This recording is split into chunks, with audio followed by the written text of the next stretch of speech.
नमस्कार दोस्तों, स्वागत है आपका मेरे चैनल शिक्षा इन्फॉर्मेटिव में। दोस्तों, भारत का नागरिक होने के कारण यह जरूरी है कि आपको यह पता होना चाहिए कि आखिर हम अपने देश के प्रधानमंत्री का चुनाव किस प्रकार करते हैं। क्या हम उन्हें डायरेक्ट चुनते हैं या किसी इनडायरेक्ट वे से उनका चुनाव करते हैं। दोस्तों, वीडियो शुरू करने से पहले जान लेते हैं कि हमारे देश में प्रधानमंत्री बनने की एलिजिबिलिटी क्राइटेरिया क्या है। पहला, कि वह व्यक्ति भारत का नागरिक होना चाहिए और उसे भारत की नागरिकता प्राप्त होनी चाहिए। दूसरा, यह कि वह व्यक्ति लोकसभा या राज्यसभा में से किसी का सदस्य होना चाहिए। तीसरा, अगर वह लोकसभा का सदस्य होगा तो उसकी उम्र 25 वर्ष से अधिकतम, और अगर वह राज्यसभा का सदस्य होगा तो उसकी उम्र 30 वर्ष से अधिकतम होनी चाहिए। चौथा, वह व्यक्ति प्रधानमंत्री नहीं बन सकेगा जो किसी भी प्रकार से किसी भी गवर्नमेंट ऑफिस से लाभ प्राप्त किया होगा। दोस्तों, हम अपने देश के प्रधानमंत्री की नियुक्ति डायरेक्टली वोट करके नहीं करते हैं। हम मेंबर ऑफ पार्लियामेंट यानी कि एमपी को वोट करते हैं। हम किसी एमपी का चुनाव किसी पार्टी विशेष आदि से नहीं करते हैं। हम उनका चुनाव उनकी योग्यता के अनुसार करते हैं। दोस्तों, जो हमारे देश की इंडियन इलेक्शन सिस्टम है वह ब्रिटिश वेस्टमिनिस्टर सिस्टम से लिया गया है, जहां पर प्राइम मिनिस्टर गवर्नमेंट के हेड होते हैं जो कि लोकसभा के मेंबर के द्वारा चुने जाते हैं।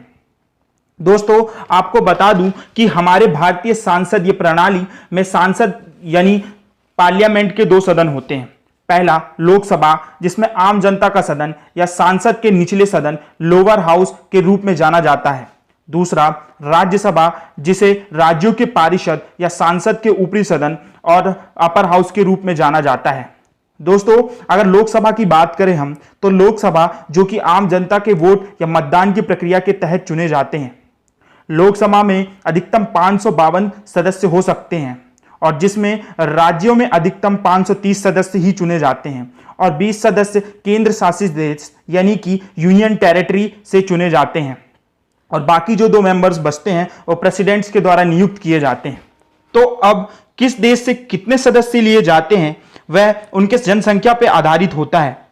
दोस्तों, जो टोटल इलेक्शन होता है वह 543 सीटों में होता है, और अगर कोई पार्टी इसका 50% से एक भी ज्यादा सीट से जीतती है तो उस पार्टी की गवर्नमेंट बनती है। जैसा कि 2014 में मोदी जी ने 282 सीटों से जीत हासिल की थी और पूर्ण बहुमत के साथ सरकार बनाई थी।